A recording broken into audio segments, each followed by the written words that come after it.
All right.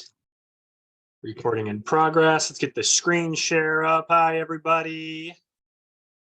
Let me do this. Screen share. Boom. There it is. Think well. And slideshow from the beginning. Okay, here we are. All right. I want to thank everyone for tuning in today for the part 4 of the Rebuild the Temple series. This is our Think Well series. So I'm going to start this one off just by doing a little recap of what we've talked about so far. So in the first part of the series, in the first part of the Rebuild the Temple series, we talked a lot about our beliefs triangle. So for those of you that maybe weren't around for that, let me draw this up for you real quick. So basically what the beliefs triangle said, sorry guys.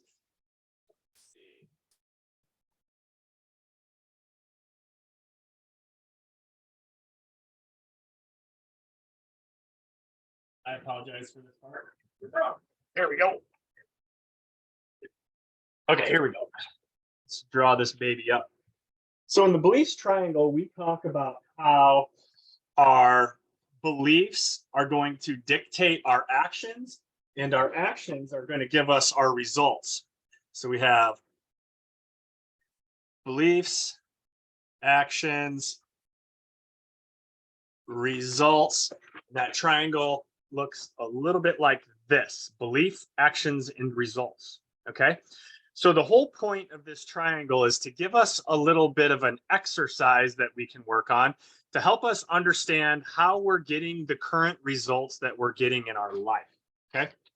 So you can go back to part 1 of that, of this series to find out more about, how this all works out with the beliefs triangle.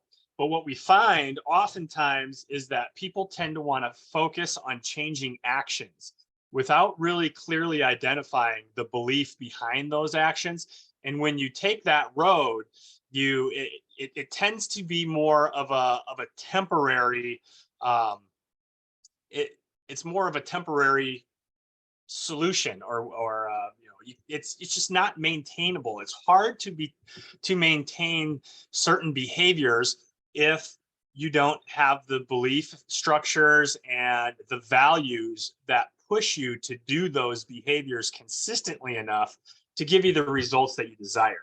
So in that first one, we talk about how to work through all of this to try to start identifying some of these things and seeing where you're at. We also talked about in general how the body works and how our bodies are really designed to be well. And when we look at how this breaks down, where things go wrong is in our ability to adapt to the massive amount of stress that we're under day in and day out. That's what causes our body to kind of go sideways and to start experiencing symptoms, illness, and disease processes. So we have to, if you're dealing with some of that stuff, you can go back to the triangle. You can look at what are some of the problems that you're having, and then try to identify what it is that's leading you there. And that leads us into the second workshop, the part 2 of Rebuild the Temple, which was our Eat Well series. In this series, we talked a lot about how our diet controls not only how our digestive system works, but it actually affects our neurology and our brain and our body's ability to adapt. Basically, we have certain requirements that we need to be healthy and well. And we know what some of these requirements are, just speaking generally, because of the fact that we have historical records of societies that lived without illness and disease, and those studied in those cultures, and those cultures have been studied. And so we get a general idea on what the basic needs of a human being are in terms of our diet. So what we need to also understand when it comes to diet is that or stress in general in the chemical realm. That's what the Eat Well focused on, is the chemical stress, because we have physical, chemical, and emotional, right? So the chemical stress on this comes really in, toxicity and deficiency. Toxicity and deficiency are what leads to the stress that we're talking about right here.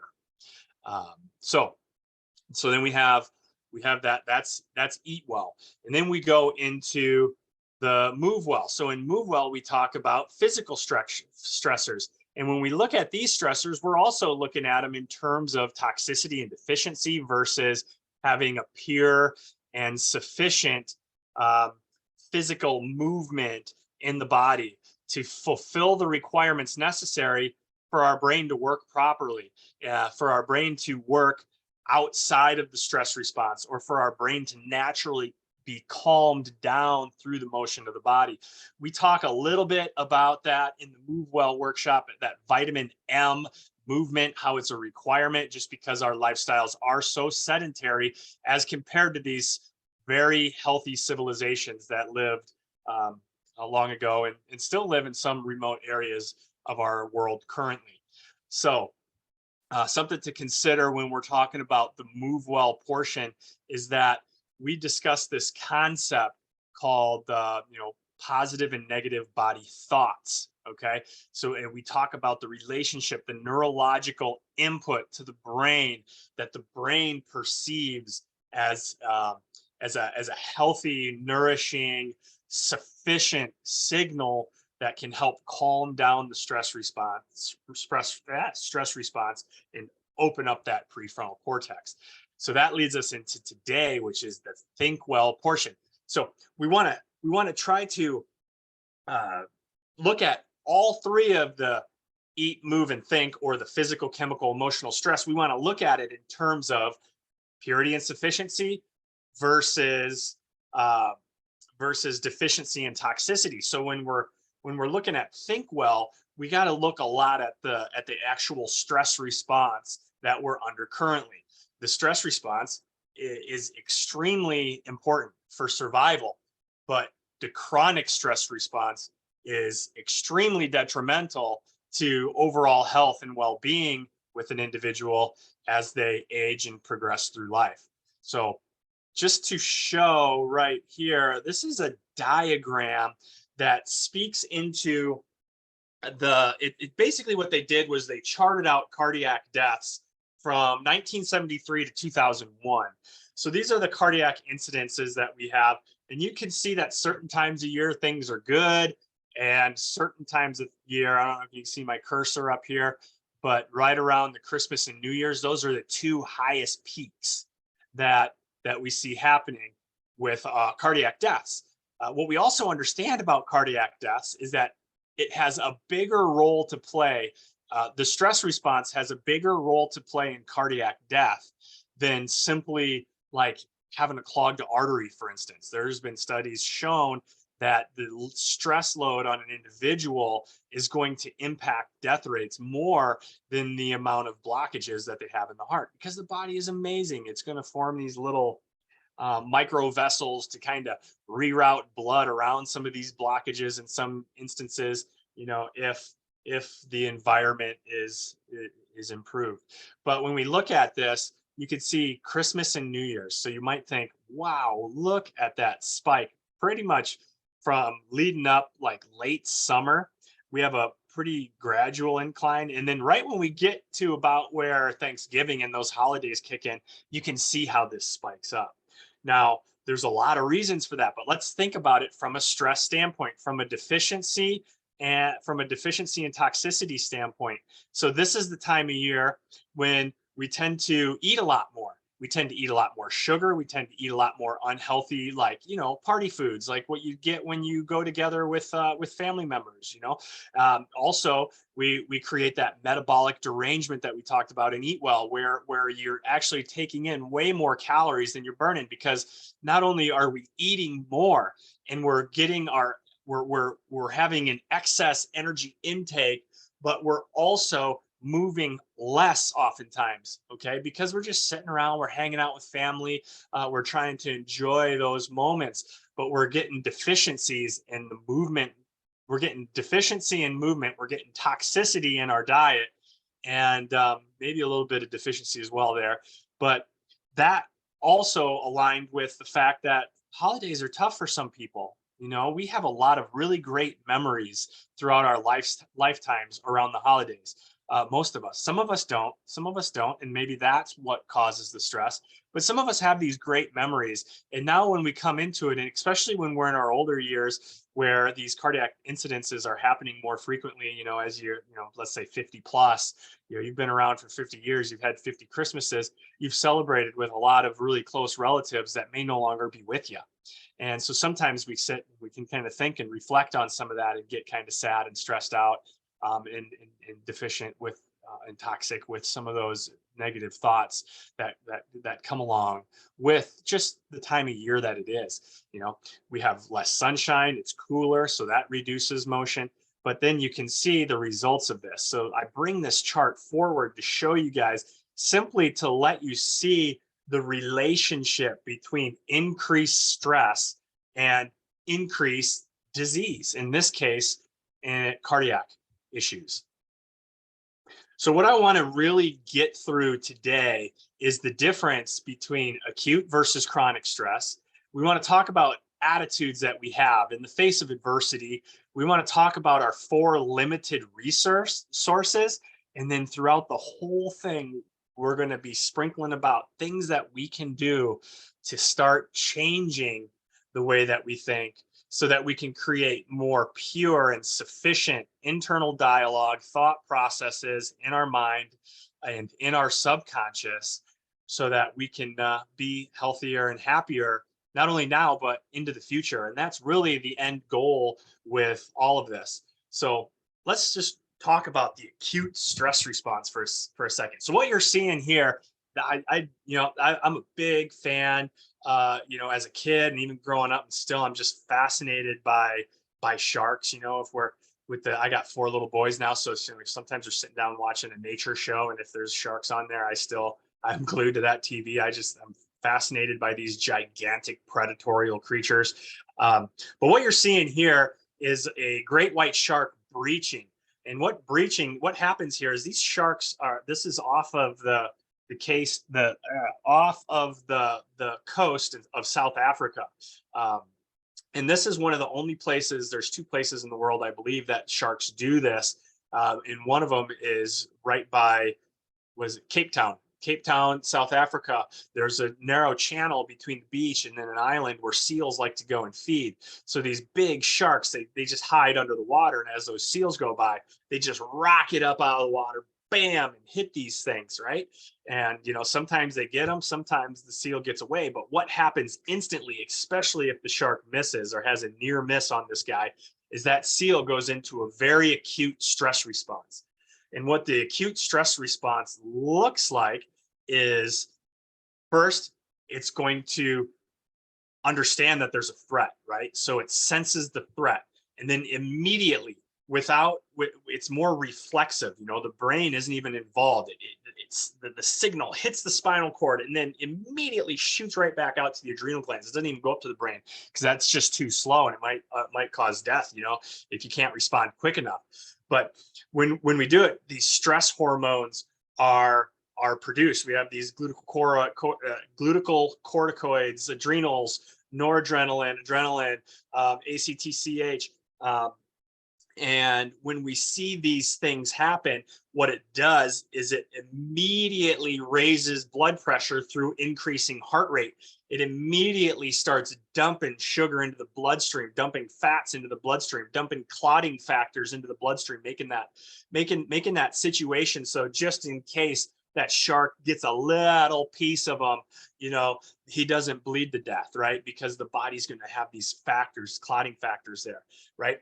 The blood pressure's got to be high because we're trying to deliver energy substrates to the muscles just as fast as we possibly can, so that we can run or fight. In this case, this little guy, he knows he doesn't stand a chance. He's going to be running for his life, right? So his eyes are going to be dilated. His muscles are going to contract rapidly. His breathing rate's going to increase so that he can keep his muscles as oxygenated as possible. So the sensory detection systems are going to be super heightened. Okay. So when this happens in adults, think about when your sensory system is super heightened. You know, one of the components of the sensory system is the presence, or being able to feel the presence of pain. You're going to feel more. Okay.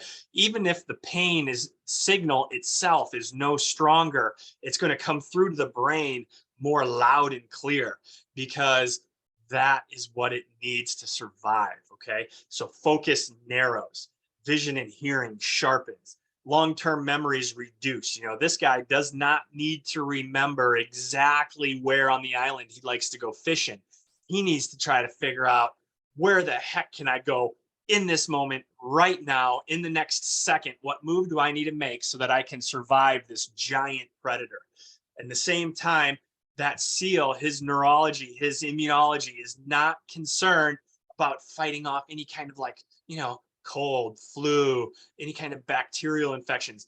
Not yet. Okay. It's not yet worried about that. So the immune system's down regulated. So we don't spend energy on that system, because we need the energy in our neuromuscular system so that we can move, and get away from this threat. Digestion shuts down. So, you might have a response where I would, maybe, put a load in your pants, so to speak, pack your drawers. But, seals obviously don't wear drawers. But, I wouldn't be surprised if there's a little defecation right before he goes and takes off. And also the sex hormones drop. Reproduction, the hormones that regulate reproduction are going to be down regulated. And this system is designed perfectly to get away from that gigantic predator. And sometimes it saves their lives. Sometimes that shark is just a little bit too good and there's nothing they can do to get away. So that is what short-term stress looks like. Now, I want to use the same example, because whenever I think about this stress response, I can think back to a very specific moment in my life. Okay. First of all, let's just say, as humans, we have the ability to perceive our environment, and to, like, be consciously, to make conscious decisions, so to speak, or bring in, I guess the word I'm looking for is to bring perspective. We bring our own personal perspective into it, and sometimes it's not a part of reality, right? I want to give you an example of something that I think about that kind of demonstrates this for you. But when I was in college, getting ready to graduate and start my chiropractic career, I went on a clinic abroad trip to the Fijian Islands. And we went down there, and it was an amazing trip, and we were able to take care of a lot of people. We would just set up shop, and people would line up, and we were able to deliver chiropractic in the purest form that chiropractic was designed for. And that's simply just to help people's bodies work better, to give them a chance, because we weren't going to be able to spend a lot of time with them. We were there for 3 weeks. A lot of times we were just in the village, maybe one day out of that week. We would set up a home base and then travel all over the place. Well, as we were traveling, after about the first week and a half in, we finally got to a beautiful little place called Sabu Sabu, which is actually a little, like, a little ocean town. Before that, we were in the landlocked areas of Lambasa town, up in the middle of the rainforest and the sugarcane fields, where we didn't even see water. But so we get down there, and of course, what are we going to do when we have a day off? We're going to get in the water. We have our snorkel gear. We're going to go. We're going to see what we can see. And so there was this big, like, yacht basin right by where we're at with docks. It wasn't even a beachy area. It was kind of rocky to enter. The enter points were kind of rockier, but we just jump on in with our gear, and we're, like, tooling around and having a good old time, and checking out all the life on the bottom of the sea floor. We would see different varieties of fish. We were seeing starfish. We were seeing sea cucumbers, sand dollars, different types of mollusks, crabs, and things of that nature were pretty abundant. And so you could swim out from shore quite a ways. We're cruising around, and we're in probably 20 to 30 foot of water.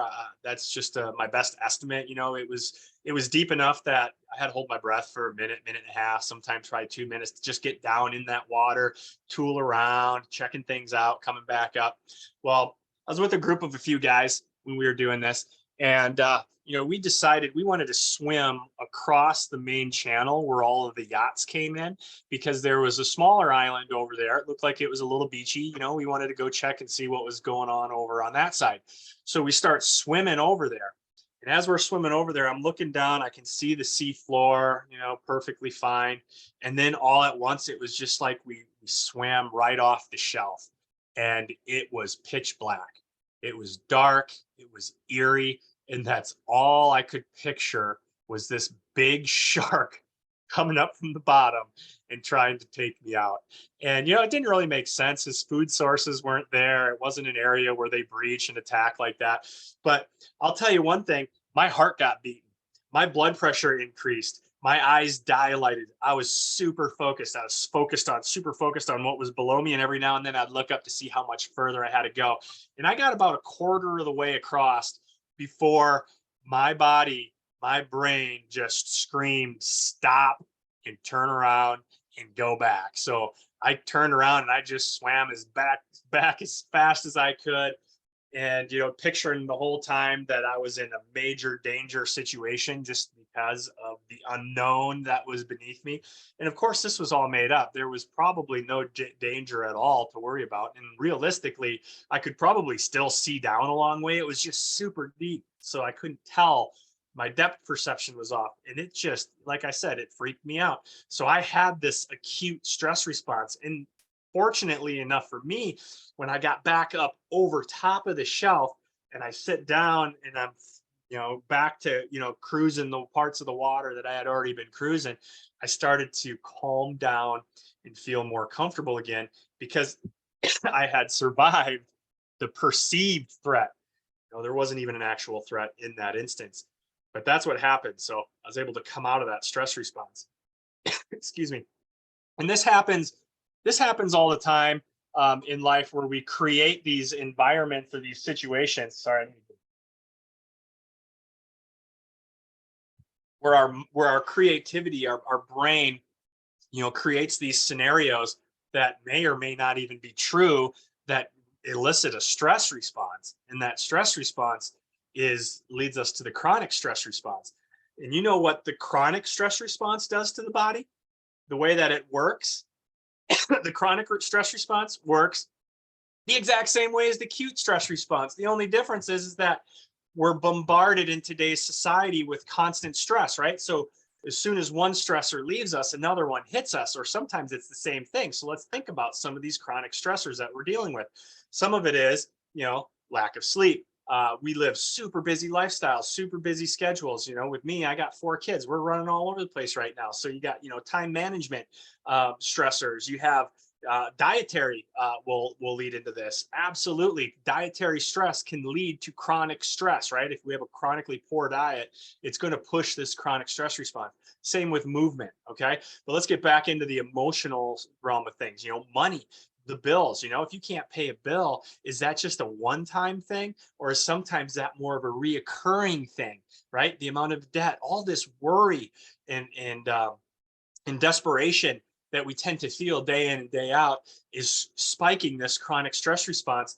And, like we said, that fight or flight physiology is going to dump energy substrates into the bloodstream. So we got high blood sugar. We talked a lot about insulin. In previous workshops and what that does when our blood sugar is consistently high.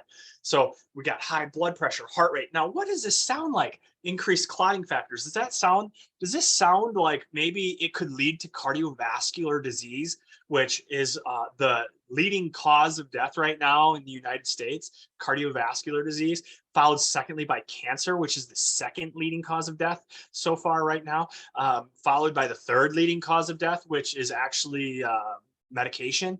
So when we look at this stuff, all the toxicity and deficiency that we're under, we need to try to get a grasp on this if we stand a chance to live our best lives. Okay, so that's what we want to do, is we want to get to that point where we can live our best lives. This stress response is designed to help us get away from the threat. But if we're not physically moving, right, or if we're not emotionally and mentally evaluating our internal dialogue and changing our perception on events that happen in our life, If we're not doing these steps, then the chronic stress response is able to run rampant. Okay, we're going to see the immune system take a big hit, right? I said cancer, second leading cause of death. How is that related to chronic stress? Well, I want to read this. This is a little tidbit from, let's see, this is from an article in The Brain and Immune System, volume 52, issue 4, it's number 2000. So in this article, they're talking a lot about different shifts in the immune system, Th1, Th2 response. I'm not going to get into that part of it with you today, but what I want to do is I just want to share this one particular section where they describe the study and what it demonstrated. They found they did a study with 394 people, and they intentionally exposed these people to 5 different upper respiratory viruses. And the physiological stress was found to be associated. So basically they had different groups, right? So they had a group that had a lot of psychological stress, that perceived stress that they reported going into this study. And then the other side that had reported that they had very little psychological stress, so that they were feeling, emotionally and mentally well. Okay. So they split these groups up. And what they found was that in this scenario, the risk of the psychological stress was a risk that was attributed to increased rates of infection. So the people who were under stress actually had a more measurable load of infection when they were tested.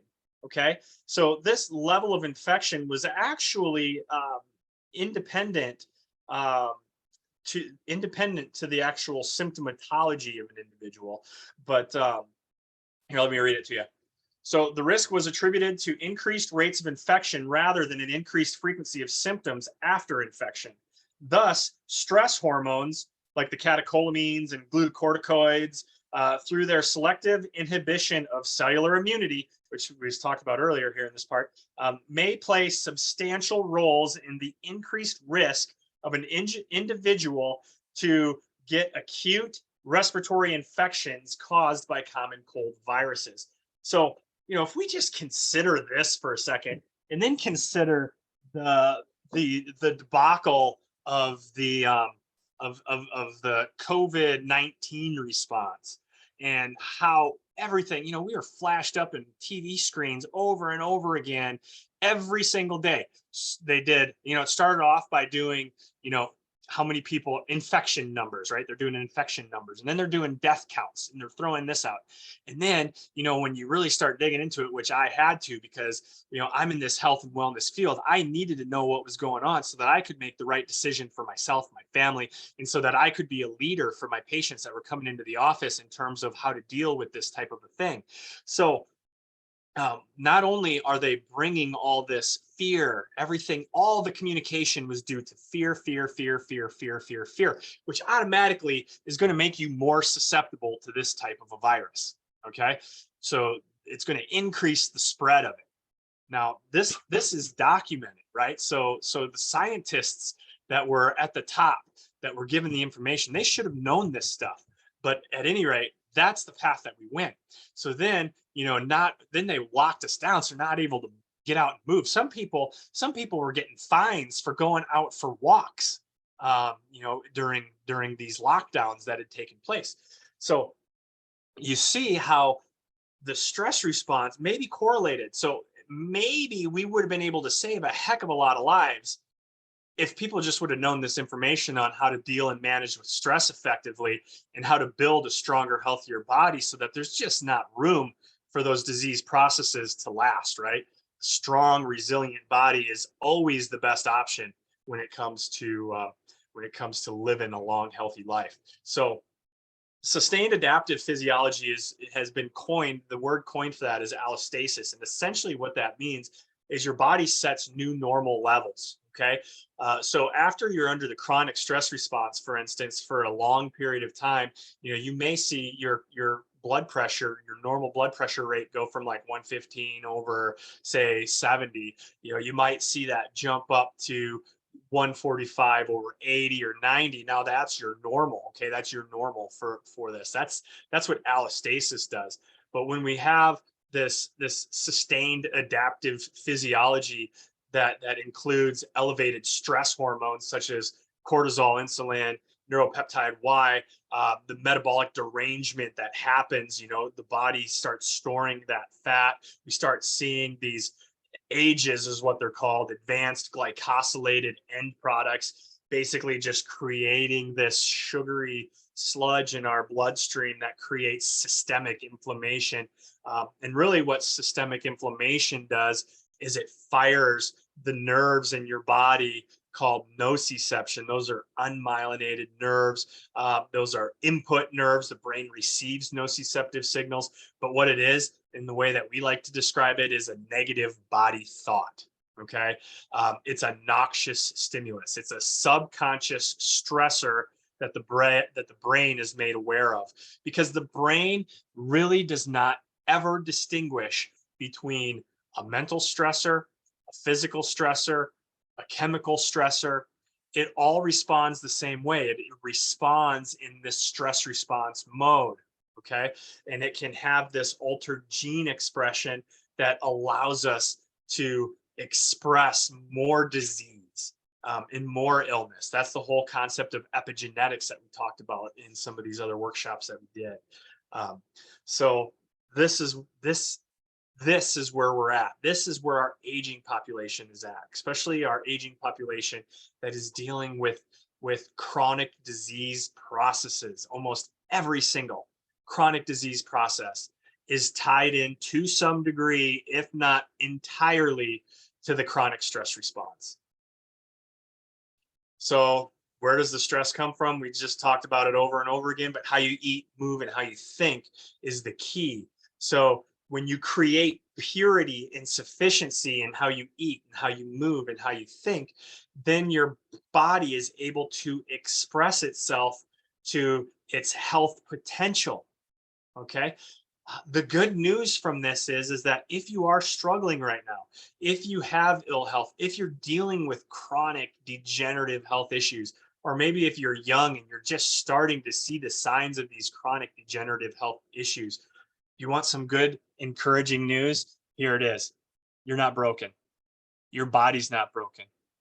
You are living in a situation where your body is unable to fully adapt to the amount and this type of stress that you're encountering day in, day out. That is what's causing your problem.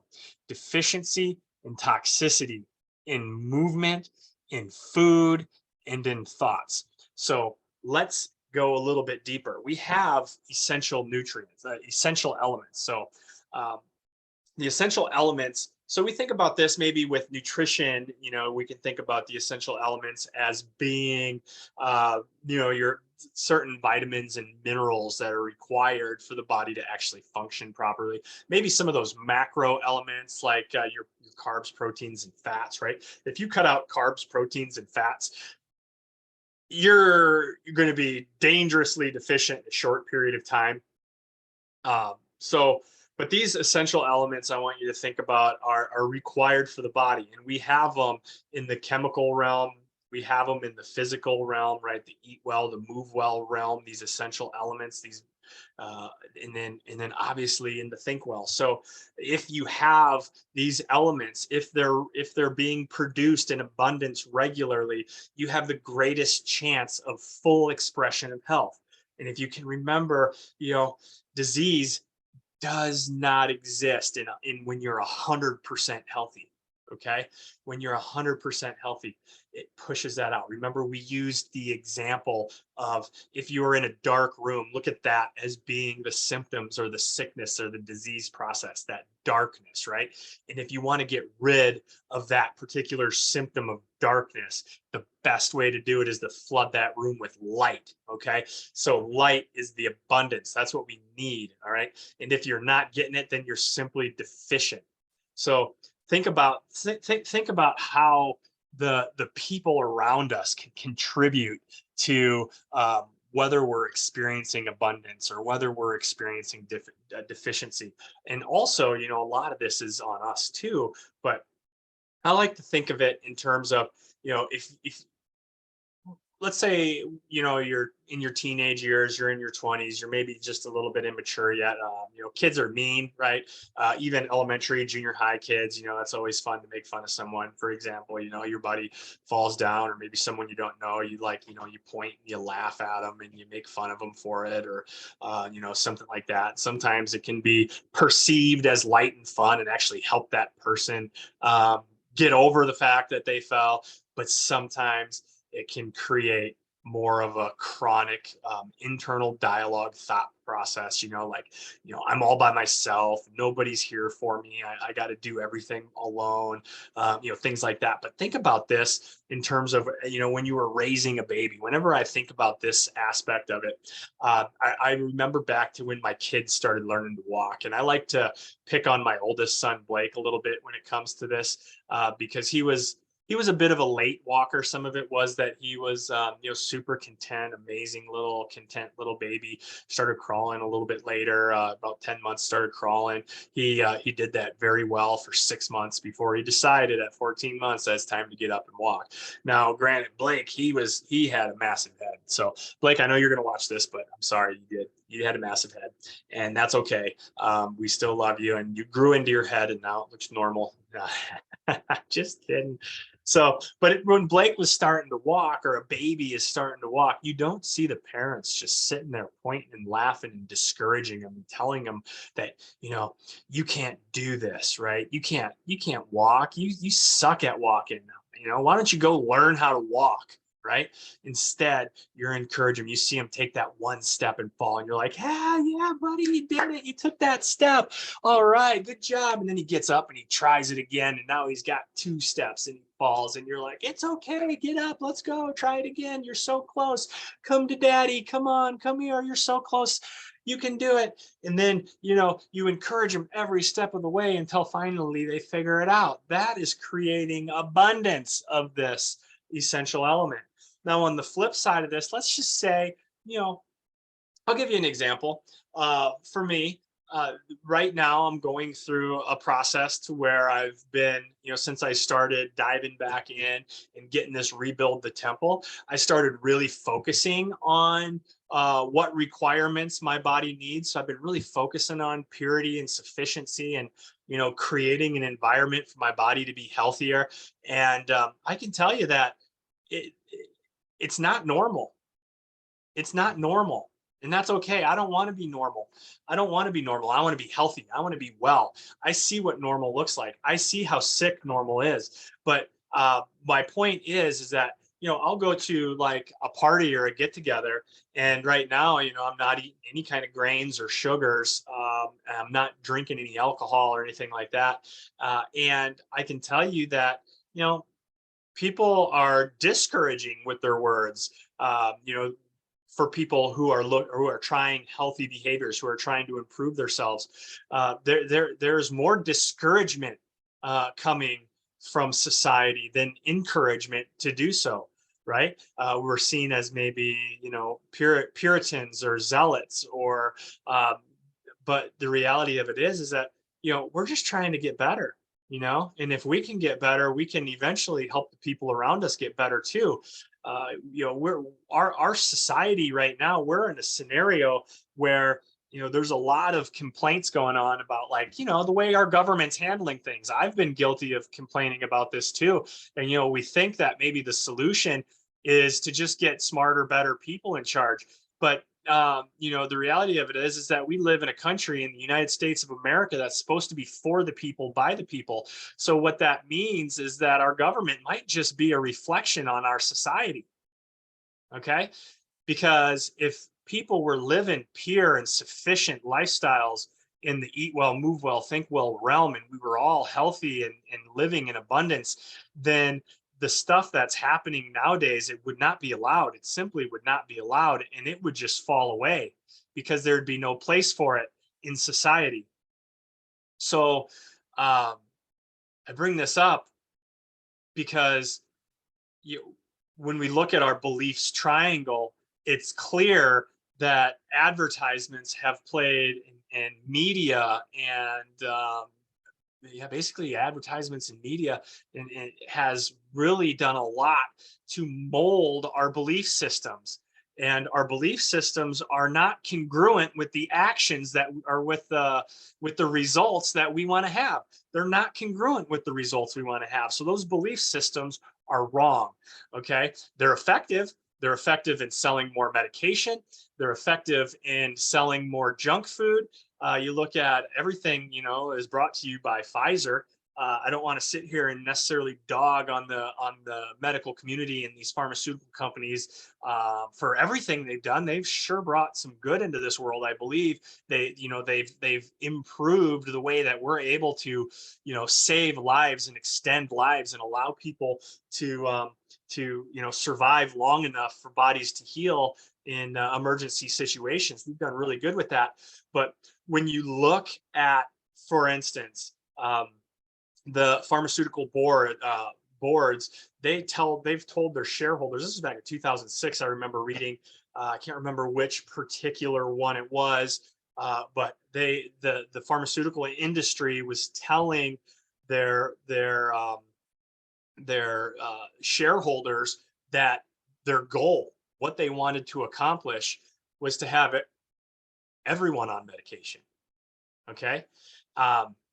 And if you want to have everyone on medication, I got to ask you, just, what would you consider, what would be better? If you went to grandma and grandpa's house and they were living in seemingly happy, healthy life, and you look in their medicine cabinet and it's completely empty, or you go to grandma and grandpa's house and, they are seemingly healthy and happy, but they are taking, they got their 2 or 3 little pill packs, Monday, Tuesday, Wednesday, Thursday, Friday, Saturday. I know you've all seen this. You pop it up and you look in there and there's like different pills. And then you got your AMs and your PM boxes, right? And you see that all these medications that they're taking. I'm not going to say, is that right or is that wrong? But what I want to ask you is, which one of those in that scenario, which one of those individuals is healthier? So something to chew on with that. Okay. When we look at acute essential elements, these are the ones that we need like short term for survival. Okay. So oxygen, for instance, that's important, right?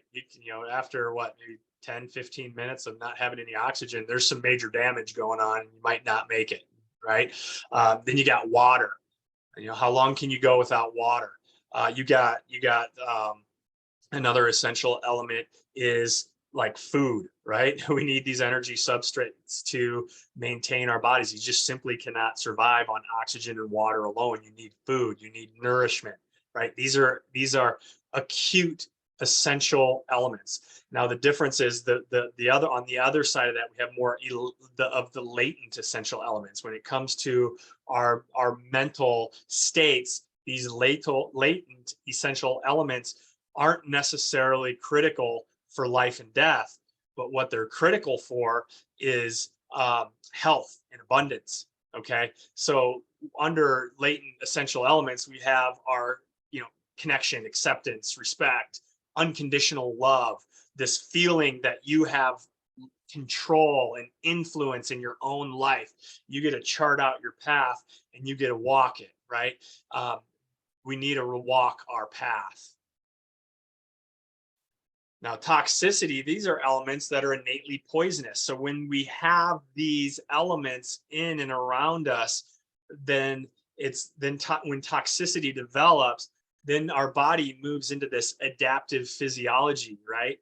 Or these adaptive behaviors. We start acting in a certain way, right? That's gonna be more mirroring of being in like a survival mode versus a thrival mode. There's a difference. Okay, when you're Bruce Lipton, an amazing cell physiologist, he's written the book The Biology of Belief. I read that thing and oh my gosh, just blows my brain out. It's so hard to comprehend some of the concepts, but at the same time, there's some that are easy to grasp. But what he says is the body, the brain, the body cannot be in survival mode and growth and repair mode at the same time. Okay. So we look at like chronic degenerative disease process. Let's just look at like arthritis, for instance. Okay. So that's your body's inability to deal and heal with these micro traumas as they come on, maybe because the stress of movement pattern is so toxic. Or maybe it's because of the lack of movement that there's deficiency of that healthy neural input that fires through motion that we talked about in the Move Well workshop. These are the examples. So how do you tell? How do you tell? So how do you know whether you're being sufficient with your mental load? So one thing that you like to look at or think about, or when it comes to this, is the way that you respond to things, right? Like your attitude towards things. So I like to think of the fact that, you know, we have we have a conscious mind. Okay, so these are the thoughts that we're aware of. A lot of times, at least for me, and you know, I talk to my kids about this too. But that the voices in your head, right? So that internal dialogue that is talking to you, that's either, you know, encouraging you along to do something or discouraging you along. You know, these attitudes, these are accumulated. These are accumulated over a lifetime. So your attitudes, your behaviors, your beliefs today have been accumulating throughout your entire life. Okay, so if you had a rough childhood and it has left you to believe that, you know, you're unloved or you're unworthy, and this is all at a subconscious level, and you're trying to work on this, then, you know, that bucket's going to have that in there. Okay, that subconscious. So we can only have one thought at a time. Okay, the internal dialogue, the conscious thought, you can only have one thought at a time. Okay, this is very, very, very hard for some people to accept this idea, because sometimes it feels like we have millions of things racing through our head, when in reality, what we have is one thought at a time being replaced by other thoughts that are all just hanging out in our subconscious, getting ready to be poured out of the bucket, right? So this is what it means to bioaccumulate. We bioaccumulate our attitudes, we bioaccumulate our beliefs, right? So we have to think, you know, in the past, what has influenced my attitude? Okay, for me, you know, I know for sure, especially in 2020 when I was doing a lot of research and, like, you know, diving in like everybody did. You know, we're looking at social media, we're looking at news, we're trying to, you know, if you were trying to get to the bottom of what was going on anyway, you know, that was an outside source of influence. And then who was behind that influence? When you look at that, you know, you got to think who was behind that influence. And then you got to look at what was the goal that they were accomplishing on the way, along the way as well. But the thing is that you got to make you got to make the conscious decision to choose your attitude. Now, sometimes when your bucket, since you don't know exactly what's in your bucket, okay, you don't know what's in your bucket until you're in a scenario where things start popping out of your bucket, right, out of your subconscious. But what's in your bucket is what we know, what we think, how we think, what we do, what we get, and how we feel. All of these things are bioaccumulated into our bucket. So if you're filled with negativity, negativity is toxic. Okay, it is it's deficient. It's deficiency at its great. It's deficiency at its greatest. But you don't really know what's in your bucket until you go through life, just like, you know, these old cobblestone roads, right? Could you imagine taking a carriage with wooden wheels down a cobblestone road and having a full glass of water here? You know, what's going to happen is every now and then stuff's going to spill out. You see that spill out? It spills out.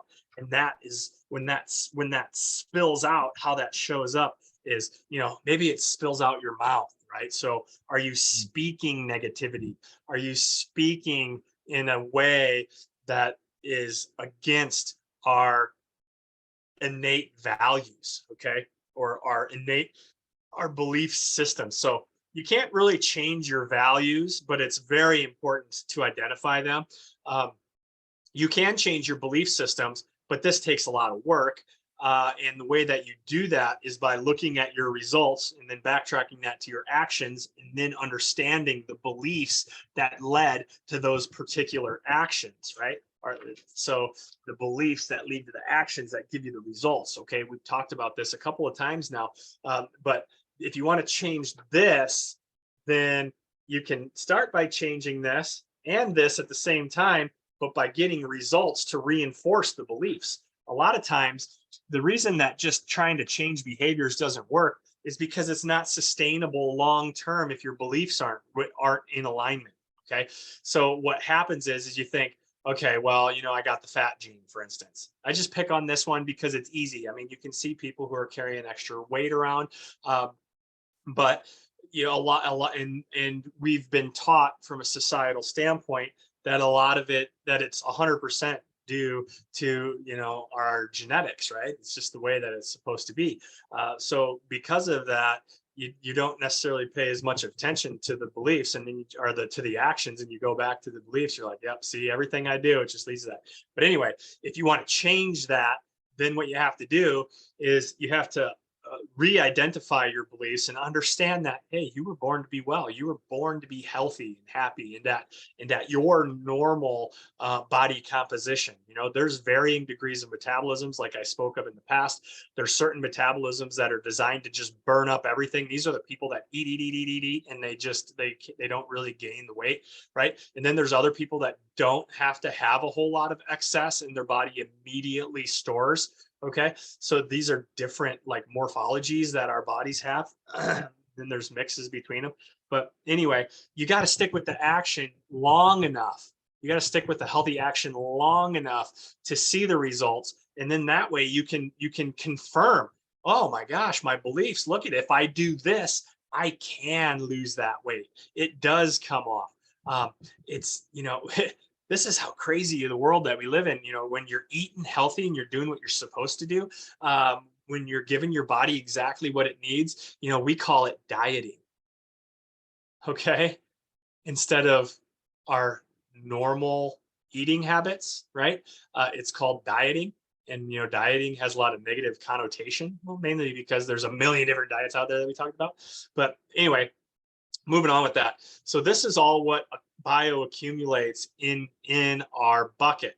So I don't know if any of you have ever seen this before, but what comes out of the bucket? So I'm going to pretend like this is a pure and sufficient bucket, right? And then let's see if I can do this here. Some of you may have seen this this demonstration before, but let's just say that you have, like, growing up, you had a rough childhood, and maybe your parents weren't there, and we're putting kind of negativity in there. I don't know. This isn't really dirt. Doesn't look like it's not really floating down. We'll see if we can pack some of this stuff in here. So you're just filling. We're looking at toxicity and deficiency to this pure water right now. We're just loading it up, right? Every time we have something negative that happens to us throughout our lifetime, it has the potential to deposit some of this, especially if we're unaware of our ability to change the way that we perceive an event, for instance. So, all of this stuff goes in here like this. Okay. We live in a in a modern world right now where you can see it's kind of dirty now. We live in a modern world right now where it's pretty well normal to be hard on each other, right? Or to be hard on ourselves, or even more so, the word that would be perfect to use in this would be a victim mentality. When you have a victim mentality, it means that the entire world, your entire surrounding, is just out to get you. It's out to harm you. It's out to make you sick. So any time that you run into anything when you're in this critical spirit, you're just adding gunk to your bucket. Okay. So then when you add gunk to your bucket, you can't see what's on the inside until something bumps you, right? Until another stressor comes at you. Okay, so let's see. We could use an example of this simply. Let's say that let's just use this example as okay. Let's say you're driving, right? You're driving, and someone's driving in front of you, and you can't see what's in front of them, but you can see what's obviously you're behind them, and they're driving. Let's say they're driving along, and I don't know, something jumps out in front of them. We'll say like a squirrel or something. They don't want to hit it, right? So they slam on the brakes. And when they slam on the brakes, you see their brakes slam on. You see these guys slamming on the brakes for apparently no reason. So you slam on your brakes, and immediately you slide into that stress response. You have to, because that's a stressful event. If you crash, you could seriously get hurt, right? But in this scenario, let's say we survived that situation without a crash. Now, you could look at that scenario as being one where you're grateful that you didn't wreck your car. Okay, whew, I'm so glad I was able to stop. I hope that the guy in front of me is okay. I hope everything's okay up there. Or you could go into it, if your bucket's filled with sludge, you could get severely irritated with the person in front of you. Pull up alongside them. What the heck's the matter with you? What are you doing over here? That's what spills out. That's that critical spirit. And what it looks like and what it sounds like is just being really critical of other people around you. Or it may sound a lot like complaining. You're just complaining all the time. You elicit these words that are linked to stress, anxiety, and upset. Okay, yelling and screaming. This is what's spilling out of a sludgy bucket. So the thing is again, we get a chance now, because we're human beings and we have a prefrontal cortex, and we're able to think our way through a scenario. Which, by the way, when you're into a stress response, we have the ability, if we can calm down just enough to activate our left prefrontal cortex, we have the ability to calm that stress response down with a thought. So keep that in mind. But in order to do that, you got to put healthy stuff in there. So if we're looking at this, now we got all this junk. We got all this junk in the cup. Oh, now what are we going to do? Let's see. We got to get some of that negativity. We got to get some of that toxicity out of there. So let's go ahead and we'll kind of pick some of this out. We can get it all out, but look at, there's stuff floating around in there. How am I going to pick all of that stuff out of there? Is that a meaningful focus? Maybe. I mean, we're kind of moving in the right direction, but then the next time something happens, you still have a subconscious filled with that, right? So what's a better way to do it? We like to talk about when you're making a change in your life, instead of completely eliminating some of the toxicities that we have in our lives that are linked to joy, right? Like sugar, toxic, right? Food, comfort foods come to mind more so than ever than fats and sugary foods, right? That are completely toxic and deficient, and overwhelm our metabolism and create this metabolic derangement that we've talked about. You can, if you try just pulling stuff out, you just can't. That means you're focusing on the bad stuff. And when you focus on the bad stuff, you're going to recognize and you're going to see the bad stuff more frequently. So what we need to do, what a better strategy for this is one called the replacement and displacement. So when you have this internal dialogue that you're being critical for somebody, let's say they didn't perform a task quite the way that you wanted it or expected it to be performed. Let's say, they just did it halfway, right? Instead of being critical with them, be appreciative that they focused on something that they wouldn't normally focus on to help you out. And, even though they fell short, right?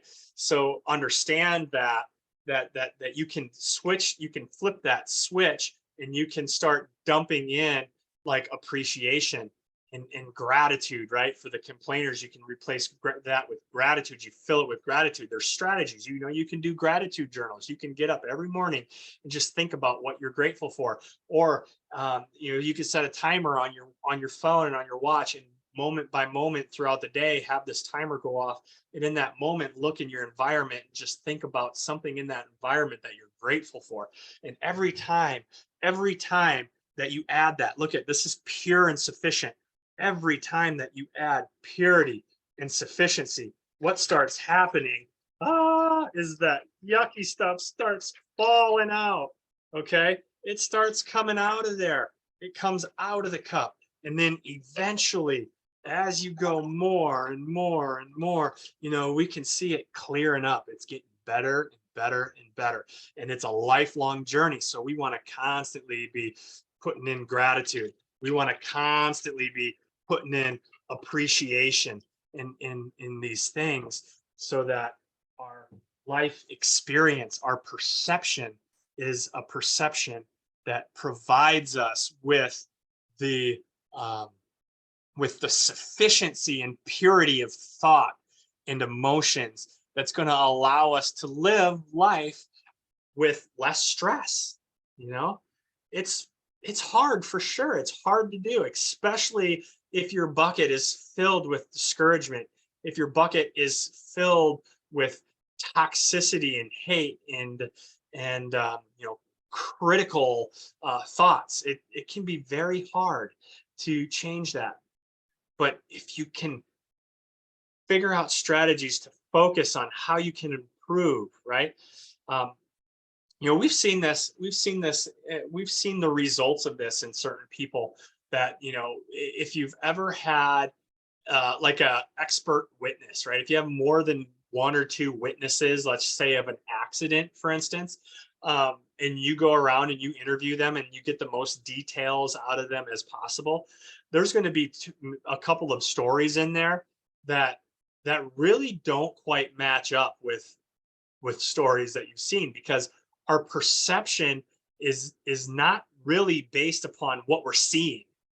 Okay, it's based upon what we're seeing, along with scenarios we've seen in the past, and an expectation for what should happen in those scenarios. That's how our perceptions are formed. So they can be inaccurate. Okay. I don't even like to use accuracy necessarily as the goal, but the goal should be, well, as accurate as possible, right? But also as healthy as possible, a healthy perspective of what happened. So, you see a car accident, boom, and it happens, and you got two people coming out uninjured, and you got, one, well, let's say minor injuries, right? You got the one person that has the victim mentality, like all this bad stuff keeps happening to me, and they focus on their pains, and then you have the other person that gets out of the car and they're focusing on how grateful they are to have survived the accident. Okay, so these things can show up over time if you can fill your bucket. So the four limited resources that I want to talk about are time, energy, focus, and money. Those are the main ones that I want to talk about. What I want you to do is try to evaluate, are you spending your time in a way that is congruent with the results that you want to have in your life? This goes back to the beliefs triangle. So, you got people who, right now I'm doing 2 45-minute workouts every single day, one of them outside, but that's just something that I've put into my routine because I committed to doing it. And when I'm not committed to doing these 45 minutes and I'm not actually exercising at all, some days extra, like with focusing on getting exercise specifically, because I don't have time, right? On those days, I have time to sit and watch Netflix. Now I don't have time to watch TV. So I'm replacing a healthy behavior with an unhealthy behavior because time is an issue, right? Another thing is energy. We only have so much energy to give, right? So by focusing your energy on the things that are going to be on the things that you want to see happen in your lives, instead of focusing your energy on the things that you want to stay away from, right? This is one of the problems that I have with our current medical, or what we have called in previous workshops, our sick care system, is that the sick care system spends its energy and focus and teaches us to put our energy and focus on eliminating and reducing a symptom or a body signal instead of really putting our energy and focus on being healthy, which will also move the needle forward and help eliminate and reduce the symptomatology and disease along the way. So we have that. And then, of course, you know, money is a limited resource for most of us. And when we look at, we got to look at where we're spending the money. And is it that we don't have enough money, or is it that we're choosing to spend our money on things that are making us sick, like, you know, 15 streaming networks, and you know, are we putting our money on junk food? What else do we spend our money on? On just, you know, entertainment that doesn't, you know, I'm not against entertainment. I don't want to take that the wrong way. I think that's money well spent to be able to be entertained, as long as that entertainment is putting you into a healthier place in the end. But I just, my point is that these are our four limited resources. And if we can nail down how to best utilize the resources that we have with time, energy, focus, and money, then we're going to just live a happier, healthy life. So as I close out, I want to just bring up one more thing, you know, with a donkey. Let's say, you know, the donkey is a really interesting animal, right? So let's say this donkey that you see on the screen, he can pull a trailer. Let's say he can pull a wagon that weighs 1,600 pounds by himself. Let's say he can pull a wagon that can hold 1,600 pounds. Now, what happens if you get another donkey and you strap them to that wagon? Now, how much can they do? What do you think? Maybe you would think, if he's as strong, or maybe stronger than this particular donkey, then we can move, you know, 3,200 pounds. But reality of it is, sometimes we can't move any with that second donkey, because donkeys are stubborn and some of them don't want to move, right?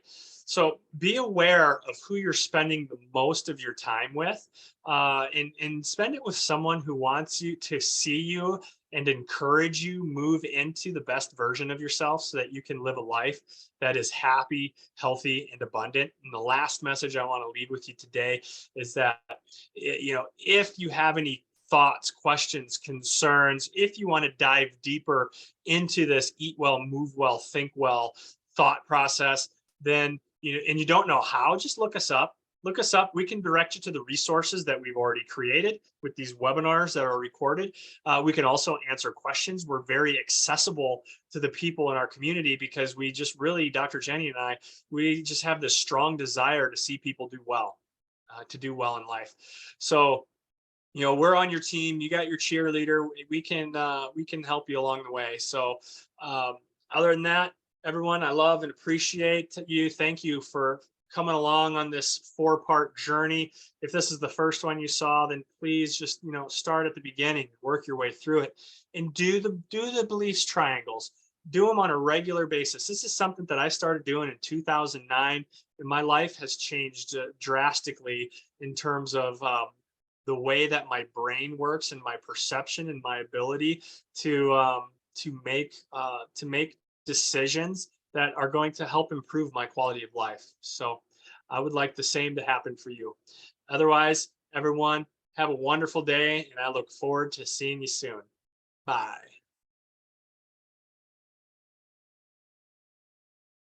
Okay, stop.